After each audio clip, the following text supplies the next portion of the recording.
Hola, ¿qué tal? Mi nombre es Violeta Vázquez Rojas Maldonado y les doy la bienvenida a esta videocolumna de Sin embargo que publico el 10 de abril de 2023. Se llama No es culpa de la mañanera. Le preguntó Carmen Aristegui a Denise Dresser cómo se podría, cito, recomponer un espacio medianamente civilizado para discutir frente a esta degradación que hemos vivido. Una solución, contesta Dresser, tendría que ser el fin de la mañanera, porque me parece que la mañanera, y no niego que México tenía clivajes y brechas preexistentes, sociales, culturales, de raza, de clase, pero la mañanera se ha encargado de atizar esos agravios y también de crear enemigos a conveniencia. Eso dice Dresser. Para ella, las conferencias matutinas del presidente son esa plataforma donde, la cito de nuevo, se crean a diario enemigos existenciales y esta división de México en bandos puros e impuros hace muy difícil mantener incluso la conversación con quienes antes eran aliados o interlocutores o compañeros de luchas cívicas. Le sigue a estas declaraciones un largo lamento acerca de los amigos perdidos, de gente con la que ya no se conversa porque las diferencias ideológicas resultaron más fuertes que los lazos de amistad. Y así expresa Dresser su deseo de recuperarlos. Ojalá nos reencontremos en un México compartido, donde haya cabida para todos y no solo para los seducidos. La etimología de seducir es reveladora. Como otros verbos terminados en ducir, conducir, producir, tiene en su raíz un verbo que significa guiar, pero precedido de un prefijo que indica separación. Así, seducir es llevar aparte, guiar a alguien a donde le conviene al seductor y lejos de la voluntad del seducido. Al invocar ese término, Dresser revela lo que piensa acerca de quienes no piensan como ella. No son gente con convicciones propias, sino que son llevados a un lado con engaños, manipulados. Entre ellos están algunos de esos amigos que dice querer recuperar. Después de calificar de ese modo sus convicciones, le deseamos suerte con ese reencuentro. La declaración de Dresser es solo el más reciente, pero de ninguna manera el único ni el más sonoro de los reclamos que frecuentemente se vierten en contra de las conferencias del presidente.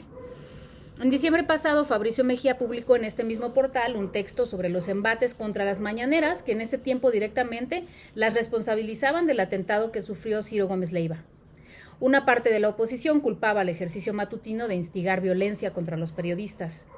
Más adelante se supo que quienes atentaron contra Gómez Leiva no eran, como pretendían hacer parecer, rabiosos seguidores del presidente, sino sicarios pagados por alguna célula del narcotráfico.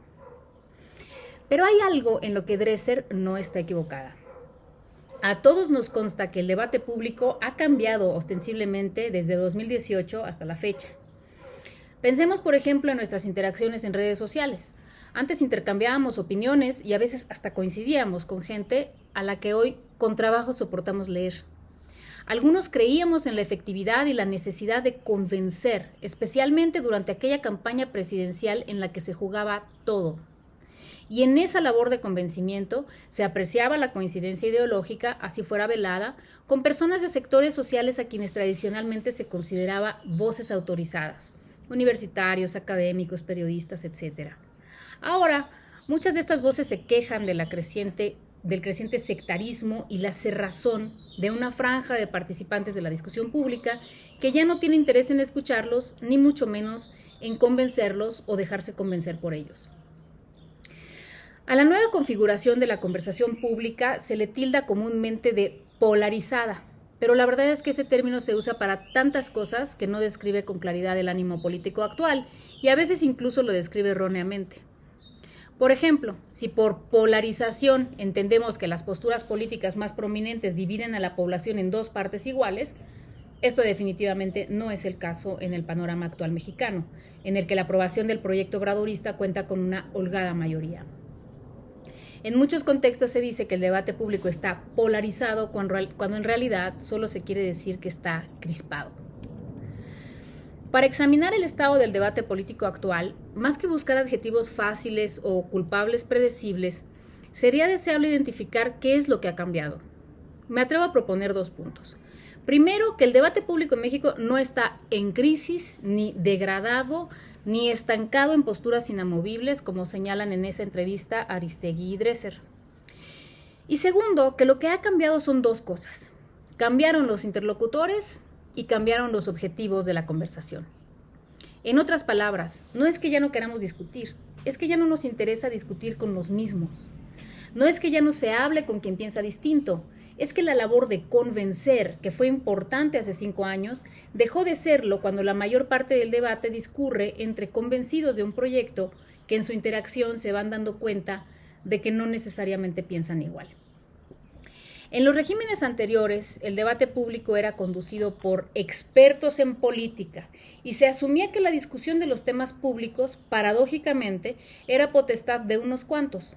El resto, las enormes mayorías, quedaban excluidas y se les negaba la capacidad de entender su propia realidad.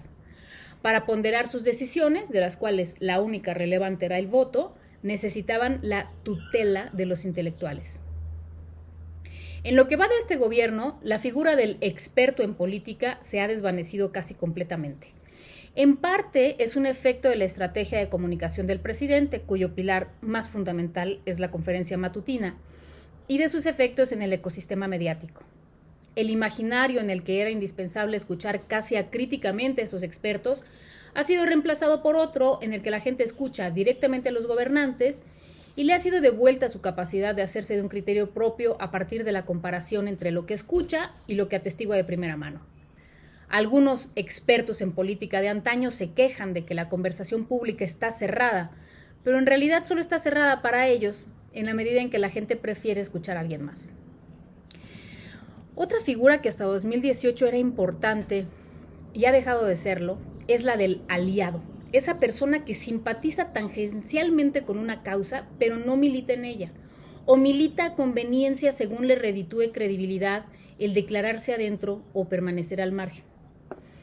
Durante una campaña que requería ganarse por avalancha, la figura del aliado era crucial. Por eso gran parte de la conversación pública tenía por objeto convencer, dar todas las buenas razones para que confiara el temeroso y se decidiera el indeciso. A 4 años de gobierno, con la sucesión presidencial en la puerta y con un apoyo decididamente mayoritario, los aliados del obradorismo ya no son vistos como potenciales camaradas, sino como irremediables medias tintas. Ante la inminencia de la designación del candidato o candidata que muy probablemente ocupará el lugar de López Obrador, la tarea de convertir a quienes a estas alturas regatean la franqueza de su postura política ha pasado a un muy remoto último plano. Con todo esto quiero decir que nuestra conversación pública no se ha desvirtuado, simplemente ha cambiado. Se han ampliado los temas, se han incorporado nuevos actores, se ha centrado en otras coyunturas y se ha alimentado con las opiniones de más y más gente que cada vez se siente más confiada en externarlas. Esto no es negar que al mismo tiempo, pero no necesariamente por la misma causa, las redes sociales se han viciado con prácticas, digamos, poco diplomáticas, en las que la argumentación es sustituida con insultos. Pero esas dinámicas surgirían sin importar si se habla de la reforma electoral, del rebozo que usó Tenoch Huerta o del último partido de la América. La emergencia de nuevos interlocutores y de diferentes objetivos trae también nuevos puntos de convergencia y de desacuerdo. Y si los vemos con detenimiento, no siempre encontraremos discusiones polarizadas, ni mucho menos podemos calificar toda la conversación pública como no civilizada. Por poner un ejemplo, las posturas alrededor de los posibles candidatos presidenciales de Morena parecen ya cerradas e inflexibles, pero cualquier conversación acerca de quién sería el candidato o candidata ideal para la jefatura de gobierno de la Ciudad de México invoca más razones y menos pasiones. En suma, la conversación tradicional entre obradoristas y opositores está visiblemente desgastada, pero no podemos decir lo mismo de los debates internos a cada uno de estos dos enormes flancos. Muchas gracias.